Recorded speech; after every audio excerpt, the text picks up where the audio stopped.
5, do verso 18, e nós vamos ler até o capítulo 6, verso 3. 2 Coríntios, capítulo 5, a partir do verso 18.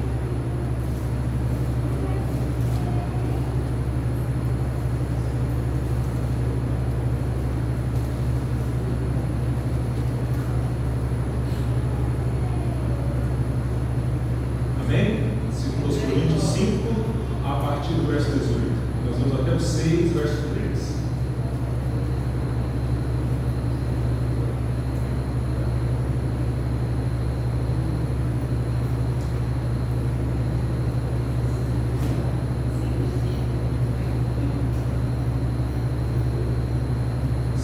Coríntios 5, verso 18.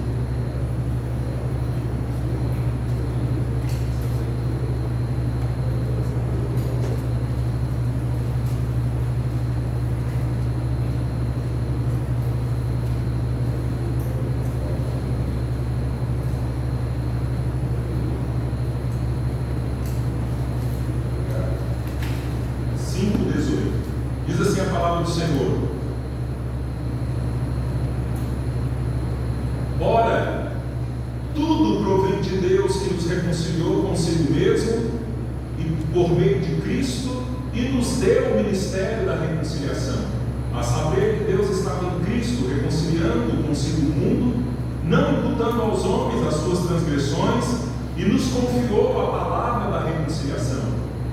De sorte que somos embaixadores em nome de Cristo, como se Deus exortasse por nosso intermédio. Em nome de Cristo, pois, rogamos que vos reconcilieis com Deus. Aquele que não conheceu o pecado, Ele o fez pecado por nós, para que nele fôssemos feitos justiça de Deus. E nós, na qualidade de cooperadores com Ele, também vos exortamos a que não recebais em vão a graça de Deus, porque Ele diz: eu te ouvi no tempo da oportunidade e te socorri no dia da salvação. Eis agora o tempo sobremodo oportuno, eis agora o dia da salvação. E não dando nós nenhum motivo de escândalo em coisa alguma, para que o ministério não seja censurado. Amém. Vamos orar mais uma vez? Deus Santo, nós nos colocamos diante de Ti, ó Pai, na esperança de que o Senhor, ó Deus, por meio dessa palavra, possa falar aos nossos corações, possa, ó Deus Santo, abrir o nosso entendimento, ó Deus, para que a verdade do Senhor faça sentido nas nossas mentes, mova, Pai, as nossas vontades, as nossas motivações no nosso coração, e assim, ó Deus, produza cada vez mais vida nova, para que o Senhor seja louvado e glorificado por meio dela. Assim eu te peço, ó Deus, no nome santo de Jesus. Amém, amém e amém. Meus irmãos, o apóstolo Paulo, aqui ele vem falar para os irmãos de Corinto a respeito de reconciliação. E quando se fala de reconciliação, logo a gente imagina que houve uma separação, houve uma briga, né? Houve um litígio, houve um afastamento. E aí já pessoas que antes viviam em conciliação, agora separadas, precisam de reconciliação. E nós, nascendo naturalmente desse mundo, só pela nossa realidade nós não compreendemos isso. Não podemos compreender isso, porque nós já nascemos em um mundo em separação de Deus. Nós nascemos num mundo onde o relacionamento com Deus já havia sido quebrado. Certa feita eu estava vendo um vídeo lá da cidade de São Paulo, mostrando o rio Tietê com as águas limpas, eu acho que na década de 40, década de 30, um vídeo bem antigo, mostrando as pessoas na praia, o rio limpo, as pessoas tomando banho. E eu fico pensando hoje, um rapaz, talvez de 25 anos, que nasceu, foi criado em São Paulo, e olha para aquele rio, ele não consegue calcular como era o relacionamento da cidade com aquele rio, porque ele já nasceu numa situação daquele rio estava poluído e sujo. É mais ou menos isso, querido, a condição com que nós nascemos nesse mundo. Nós nascemos e nós passamos a compreender a nossa realidade, já uma realidade caída no pecado, com os efeitos disso. Deus criou tudo perfeito, inclusive o próprio homem perfeito. Mas como diz a palavra de Deus, esse homem se meteu em muitas astúcias. E esse homem rompeu com Deus. Ele rompeu com Deus. O dia em que o Deus, sendo o Criador e o mantenedor, estabelece esse homem como o mediador entre Deus e a sua criação. E esse homem, nesse papel privilegiado, ele ouve uma proposta de que ele poderia ser como Deus. E para que fosse como Deus, ele desobedecesse a Deus. E aquele homem então decide desobedecer a Deus, na expectativa de que ele mesmo fosse quem definisse para ele bem e mal. E quando o homem escolhe esse lugar para si, ele está tomando para si o lugar e o papel que é do próprio Deus. O próprio Deus, sendo ele o bem, ele define o que é bom e o que é mal. Mas a proposta foi essa: no dia que você comer como Deus, vocês serão conhecedores do bem e do mal. E ali o homem então ele dá o seu grito de independência, acreditando em uma mentira, e a partir daquele momento a corrupção passa a existir na vida humana. E ao mesmo tempo essa corrupção também passa para toda a criação sobre a qual o homem é o administrador e o mediador entre Deus e a criação. A realidade do homem agora é afetada pelo pecado, e o homem conhece agora o que é o mal. A ponto de, muito depois, Davi dizer: eu nasci na iniquidade e em pecado me concebeu minha mãe. A nossa natureza antes perfeita, agora corrompida, ela deseja, pensa, calcula aquilo que é contrário à vontade de Deus.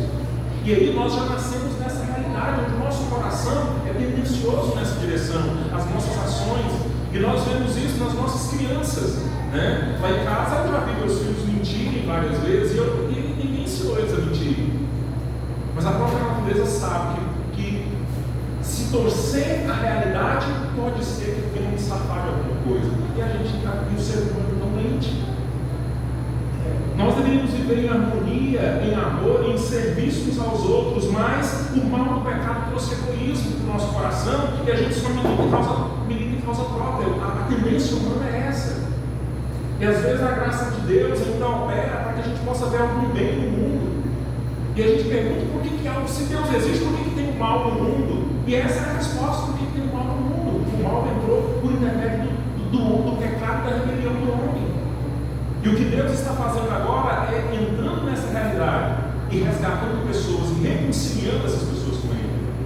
Foi para isso que Jesus Cristo veio ao mundo. Ele veio reconciliar pessoas que, separadas de Deus, vivendo segundo a sua natureza, segundo o seu próprio coração, possam agora retornar para o conhecimento de Deus, o relacionamento com Deus, e vivenciar essa realidade novamente. Nós então nascemos e crescemos num mundo já caído. E nós não sabemos não podemos mensurar como que era a realidade antes disso. Mas agora o apóstolo Paulo, falando aos irmãos de Corinto, ele evoca a reconciliação como aspecto da graça de Deus, que a partir dela promove toda uma mudança de realidade em quem nós somos. Aqui o apóstolo Paulo escreveu essa carta para falar com esses irmãos da igreja de Corinto, que era uma igreja que estava dividida. Era uma igreja onde as pessoas estavam em confusão umas com as outras e criaram pelo menos 4 grupos de litígios uns com os outros. Então eram irmãos que estavam o tempo todo trocando farpas uns com os outros. E Paulo havia escrito a primeira carta tratando dessas coisas, falando até meio firme e duro para essa igreja. O que Paulo dá a entender é que houve uma outra carta entre 1 e 2 Coríntios. O apóstolo Paulo foi mais incisivo ainda, mas agora ele escreve 2 Coríntios, chamando essa igreja a quebrantar seus corações, a se arrependerem e a atenderem ao ensino dele como apóstolo de Jesus Cristo. Então Paulo aqui ele chega a dizer: olha, irmãos, dilata o coração de vocês, o nosso coração está aberto para vocês. E alguns irmãos que questionavam o apostolado dele, alguns irmãos que até criticavam Paulo, não aceitavam a autoridade apostólica dele. Mas Paulo escreve essa carta um pouco mais branda, chamando esses irmãos à reconciliação. Mas Paulo vai dizer: a questão não é reconciliação só com o apóstolo, mas é a reconciliação com Deus. Porque quando nós negamos a verdade de Deus, nós temos uma questão de relacionamento com o próprio Deus, não com quem é o mensageiro de Deus.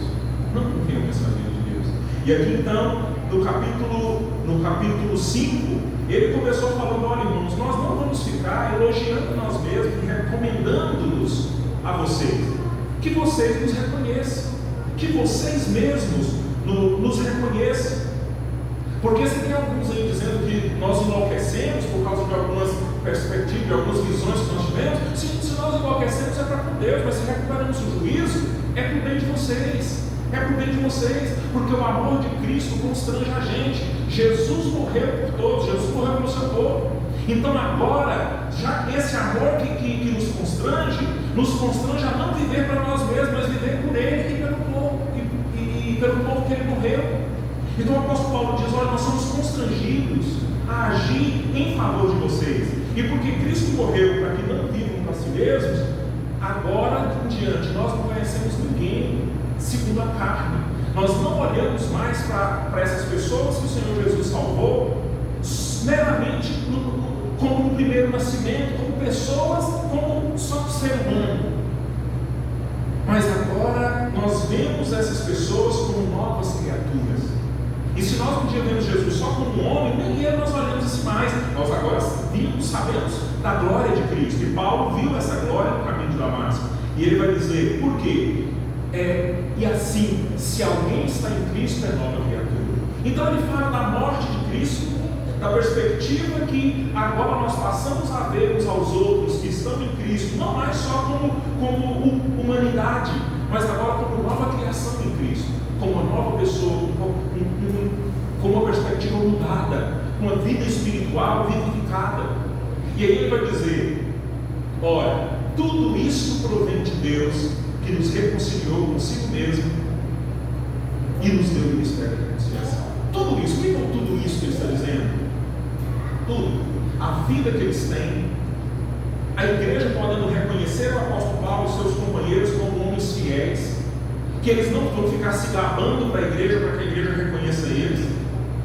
A morte de Cristo para resgatar esse povo, uma nova identidade que esse povo agora tem, com base em Cristo, porque são novas criaturas. Ele fala: tudo isso só foi possível. Tudo isso só foi possível porque Deus reconciliou o homem consigo mesmo. É isso que ele diz aí no versículo 18. Olha, tudo provém de Deus. Então nós vamos ver, querido, que nós somos reconciliados com Deus. Nós vamos ver 4 aspectos. Primeiro, a necessidade da reconciliação, o caminho da reconciliação, o incentivo à reconciliação e a cooperação com a reconciliação. Então nós somos chamados nesses 4 aspectos. O primeiro, a necessidade da reconciliação. Por que era necessário? Por que é necessário reconciliar? Porque houve um rompimento. Houve um rompimento. Naquele dia em que o homem decidiu andar segundo o seu coração e se fez o seu próprio Deus. Às vezes as pessoas contam, o fato do primeiro pecado como se fosse uma historinha, E às vezes alguns dizem assim: é porque o homem comeu a maçã que tinha lá. Não tem nada a ver, nem era maçã. E na verdade, aquele fruto, ele não era a razão e a causa. Não é o fruto a razão e a causa. A razão e a causa é o próprio Deus. Se nós atendemos a Deus ou se nós nos rebelamos contra Ele. O fruto só é o meio pelo qual poderia demonstrar. Por exemplo, se você toma uma nota de R$50 na sua casa, coloca na gaveta, tranca a gaveta e diz para o seu filho: olha, você não pode me roubar, porque isso é mal. Mas a gaveta está trancada. Mas se você fala ao seu filho e a gaveta fica destrancada, a atitude do seu filho com aquela nota vai dizer o tipo de relação, de consideração, ou a forma que aquele filho te conhece e te reconhece. E aí ele pode muito bem ir lá, puxar a gaveta, pegar o dinheiro e te roubar. E ele mostra como é o coração dele a seu respeito. A questão não era o fruto lá, a questão era a forma como o homem reagiu a Deus, acreditando numa mentira, na possibilidade de ser como o próprio Deus. E aquele dia o homem ele declarou a sua independência. E ali o homem então segue por um caminho afastado de Deus. E Deus começa um plano para trazer esse homem de volta. E ele chama então uma pessoa, forma uma família, forma um povo, espalha essa mensagem por todas as nações, e vem Jesus Cristo e que assume a culpa, porque a pena pela transgressão seria a morte. Seria a morte. Então agora esse Deus que estava contra o homem, havia essa separação entre Deus e o homem, e o encontro da humanidade com Deus seria para um juízo e para um julgamento, onde Deus olharia para esse homem e por meio das ações esse homem demonstraria o seu interior e a sua natureza. E à medida que a natureza humana demonstra o mal, Deus, como reto juiz, ele se obriga a punir esse mal, a condenar esse mal como mal e puni-lo. Mas como que nós podemos então resolver isso com Deus? Nós que já nascemos propensos ao erro e ao mal, como resolver isso? Nós não tínhamos como resolver. Então mas nós temos agora diante de Deus uma necessidade. A humanidade tinha uma necessidade de ter o seu litígio com Deus resolvido. Mas quem é que resolve? O texto diz que foi o próprio Deus. Olha o verso 18. Ora, tudo provém de Deus, que nos reconciliou consigo mesmo por meio de Cristo. O próprio Deus agiu para que a reconciliação fosse feita, para que esse homem que desviou e se rebelou pudesse ser trazido de volta. E aí como que Deus faz isso? Mostrando para nós um caminho. Aí no verso 19, olha o que ele diz no verso 19: a saber que Deus estava em Cristo, reconciliando consigo o mundo, não imputando aos homens as suas transgressões, mas nos confiou o ministério da reconciliação. Então Deus, ele reconcilia por meio de Cristo. O caminho da reconciliação é o próprio Cristo. Deus não imputa aos homens as suas transgressões. Como que é possível uma pessoa que quebrou a lei, ele é um criminoso diante da lei, o juiz olhar para ele e dizer assim: você fez o mal, mas eu não vou imputar culpa a você, eu não vou atribuir culpa a você? Se qualquer juiz que faça isso na face da terra, qual que é o adjetivo que nós vamos dar para ele? Imagina alguém que matou alguém da minha casa. Eu vou lá, o juiz tem que condenar, e o juiz olha e diz assim: não vou condenar não, eu não vou imputar culpa para ele não, libera ele. O que você diria para esse juiz? Injusto. E quando Deus, ele toma o pecador que quebra a lei, não imputa a ele os pecados dele, Deus não é injusto não? Se o juiz não condena o criminoso, ele não é injusto, o juiz? Como é que ele libera o criminoso? Como é que Deus pode liberar o pecador sem condená-lo? Ele tem que ser um juiz justo. Mas aqui o versículo 19 está dizendo que Deus, não imputando aos homens as suas transgressões, Deus não imputou ao homem a transgressão dele. Para reconciliar, se Deus for cobrar, não há reconciliação, porque o homem não pode pagar. Mas como que Deus desconsidera a transgressão do homem? Como que é possível isso? Como que Deus, ele perdoa o homem sem ser injusto, sem se tornar injusto perante a lei? Através de Jesus Cristo. Jesus é o substituto. Jesus é o substituto. E olha comigo o versículo 21. Olha o que diz aí: aquele que não conheceu o pecado, ou seja, ele era justo diante da lei, ele não errou, Jesus não errou diante da lei, ele o fez pecado por nós, para que nele fôssemos feitos justiça de Deus. Aqui é o que nós chamamos na teologia de dupla imputação. Dupla imputação. Como que acontece a dupla imputação? Deus, para perdoar o pecador e reconciliá-lo consigo mesmo, Deus tem que resolver o problema da culpa. E como é que Deus faz isso? A culpa só pode ser tirada, remida, por um substituto. E o substituto não pode ter culpa.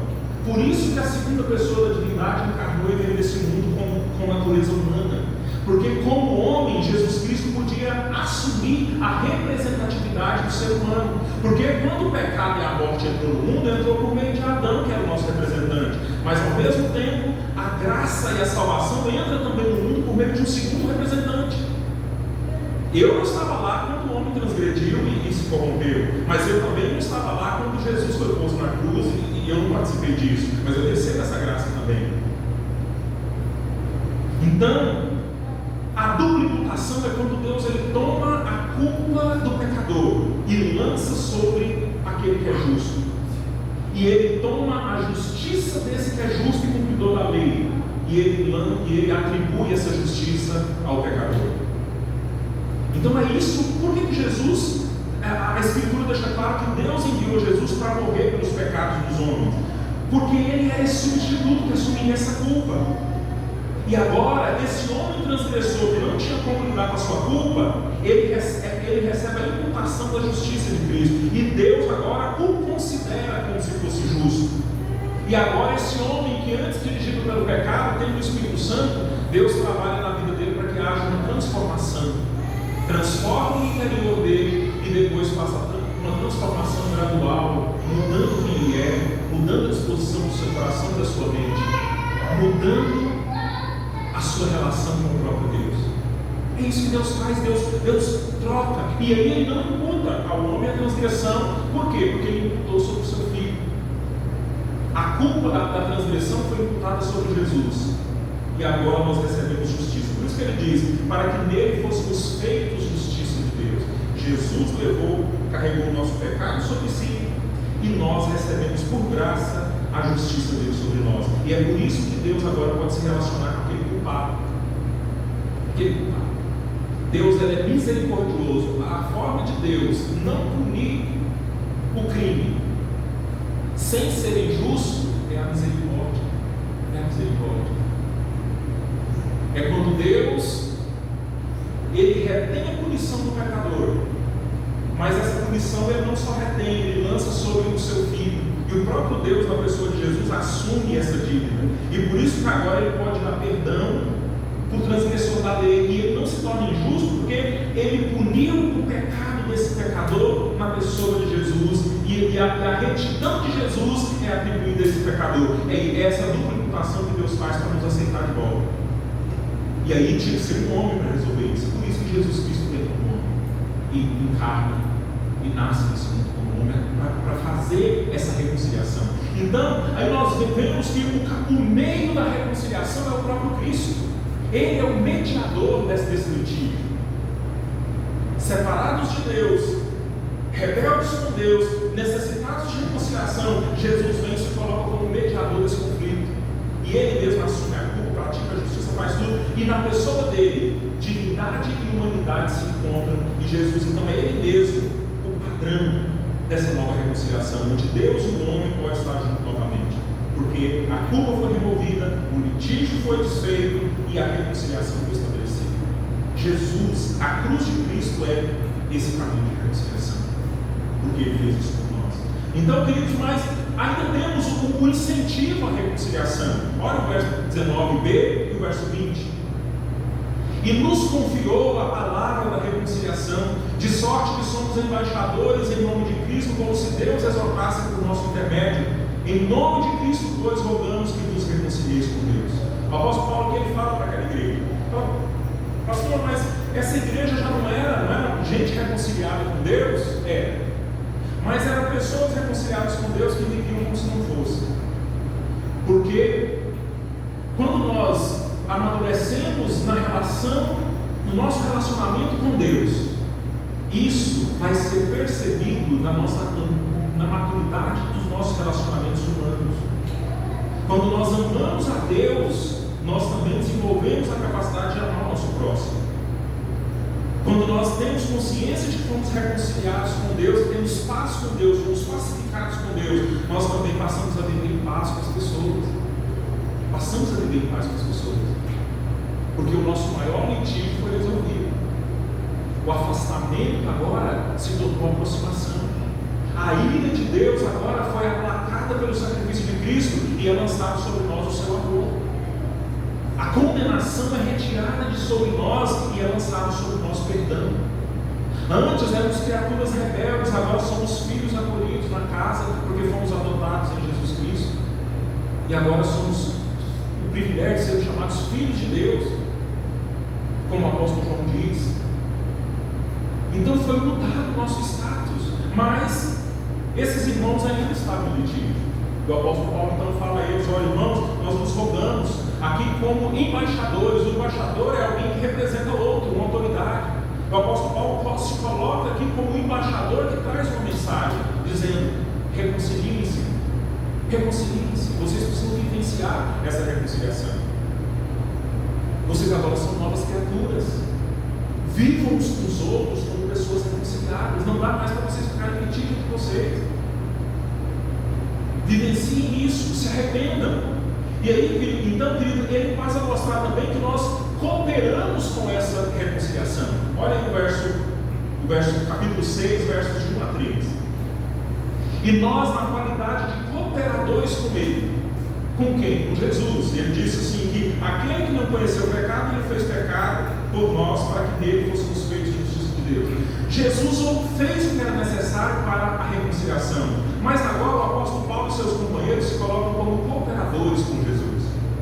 Se Jesus fez a obra, os apóstolos e os seus companheiros eram os propagadores dessa mensagem. Eles levavam a mensagem como embaixadores, mas mais do que embaixadores, eles agora atuam para que essa reconciliação seja estabelecida na vida daqueles irmãos. E eles vão dizer para eles: olha, na qualidade de cooperadores com ele, também vos exortamos a que não recebais em vão a graça de Deus. Que a graça que assistiu vocês reconciliando seja recebida em vão. Porque aqueles irmãos estavam em litígio, em briga, em confusão entre eles. E ele vai dizer: hoje é tempo de arrependimento. Hoje como é que vocês não se reconciliam com Deus? Arrependendo. Arrependam das suas ações. Arrependam-se das suas más ações. Arrependam-se do litígio que você estabelece com as pessoas. Arrependa disso e dividem. E ele cita o profeta Isaías. Aqui ele está citando Isaías 49:8, quando ele diz assim: porque ele diz: eu te ouvi no tempo da oportunidade, te socorri no dia da salvação. Eis agora o tempo sobre modo oportuno, eis agora o dia da salvação. Foi o profeta Isaías que disse isso, chamando Israel ao arrependimento, a crer na promessa de Deus e a se arrepender dos seus pecados. Aqui o apóstolo Paulo faz o mesmo apelo: reconciliem-se, não receba a graça de Deus inutilmente, sem propósito. Que a vida de vocês mostre que vocês são reconciliados com Deus, que vocês receberam a justiça de Cristo. Se vocês são justificados em Cristo, vivam agora como alguém que busca a retidão e a justiça. O que é viver a justiça? Viver a justiça é viver o preceito da lei. Nós não somos salvos e aceitos porque nós somos bons em praticar a lei de Deus. Nós somos salvos e aceitos porque Jesus morreu por um pecador indigno como eu, incapaz como eu, e me reconciliou com o Pai. Mas agora reconciliado e justificado, eu preciso sim, após o arrependimento e fé, andar com alguém que está debaixo da justiça de Cristo. Uma coisa é quando Deus me declara justo em Cristo. Ele olha para mim e diz: olha, você é um pecador, seu pecado foi pago, você não está perdoado. Mas agora você está justificado e a justiça de Cristo está sobre você. Eu te considero justo, mas você ainda tem dificuldades. Você ainda tem dificuldades. Você ainda tem limitações. Você ainda tem erros e pecados. Agora, venha aqui aprender comigo a andar com alguém que é correto, com alguém que é verdadeiro, com alguém que é amoroso, com alguém que é humilde. Venha andar na justiça. Lembra quando Jesus disse assim: vinde a mim todos que estão cansados e sobrecarregados, e eu vos aliviarei. Tomai sobre vós o meu jugo e aprendei de mim, que sou manso e humilde de coração, e achareis descanso para as vossas almas. Achareis descanso para as vossas almas. Jesus nos chama a tomar canga junto com Ele. Eu sou boi chucro, difícil, que não é muito útil. Mas se eu ando lado a lado com Jesus, Ele sendo aquele que é hábil, aquele que é manso, que é humilde de verdade, eu andando junto com Ele, eu vou também aprender a humildade e mansidão com Jesus. Então eu fui reconciliado em Cristo, justificado em Cristo. Viva como reconciliado e viva como alguém que foi justificado. Eu fui declarado, mas agora eu estou buscando ser de fato alguém que pratica a justiça e obedece a Deus. Então Paulo aqui convoca esses irmãos ao arrependimento. E ele fala, e a gente coopera dando o exemplo. Olha o versículo 3. não dando nós nenhum motivo de escândalo em coisa alguma para que o ministério não seja censurado. Eles têm o ministério da reconciliação, mas se eu prego o ministério da reconciliação e vivo como alguém que é afastado de Deus, sem obediência, sem arrependimento e fé, o ministério é censurado. A minha prática má censura a proclamação da reconciliação com Deus. Não existe pessoa reconciliada com Deus que vive em briga com os outros. Não existe pessoas reconciliadas com Deus que vivem enganando os outros, andando em mentira e falsidade, em maldade, em arrogância.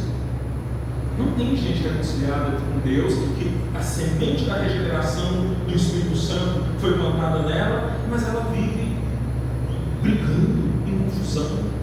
Paulo está dizendo, irmãos, hoje é dia de arrependimento. E nós também damos um exemplo, cooperando com isso. Cooperem vocês, arrependendo, e nós cooperamos dando exemplo, para que o ministério não seja censurado. Nós somos chamados a cooperar, a sermos embaixadores que anunciam, mas também cooperar para que as pessoas vejam como é a vida de gente reconciliada com Deus. Você que eu amo com Deus?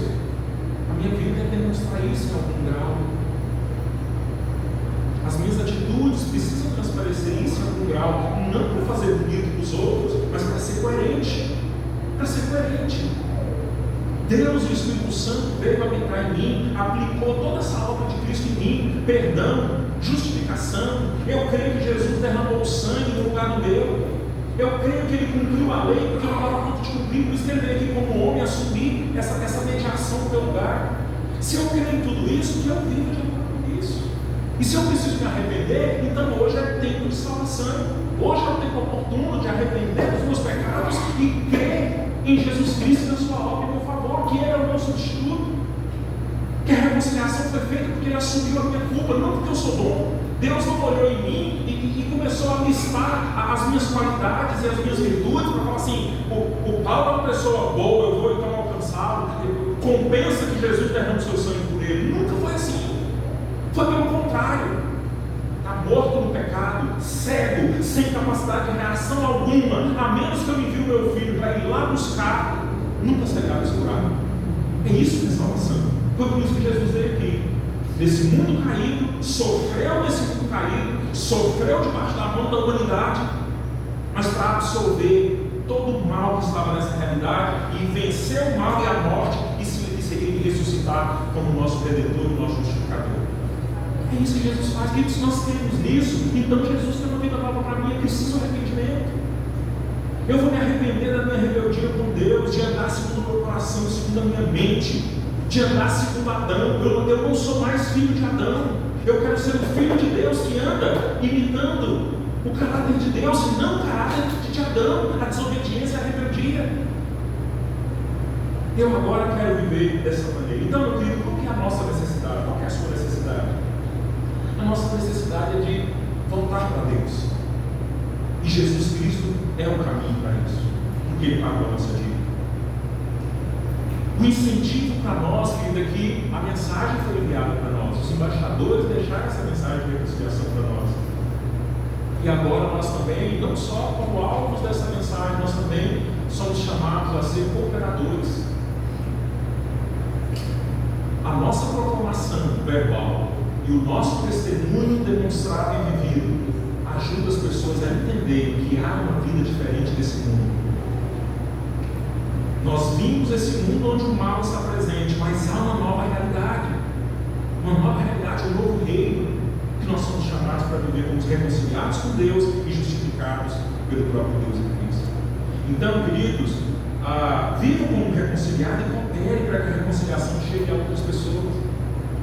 Que a nossa vida, a nossa família seja um modelo disso, do nosso desejo profundo, do nosso esforço incansável.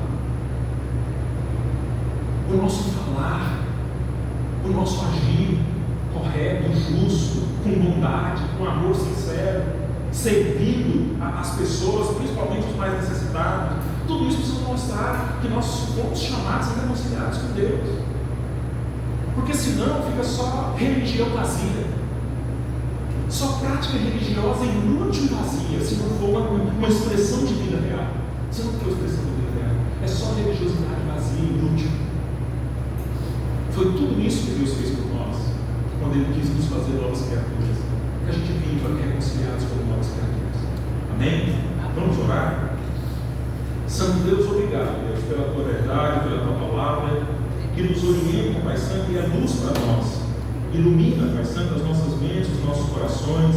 Nos ajude, Pai Santo, a compreender a tua vontade, ó Deus, e compreender o desejo do Espírito para a nossa vida. E assim que nós possamos andar conforme Ele, Pai. Nos ajude, ó Deus, nos dê a alegria da salvação.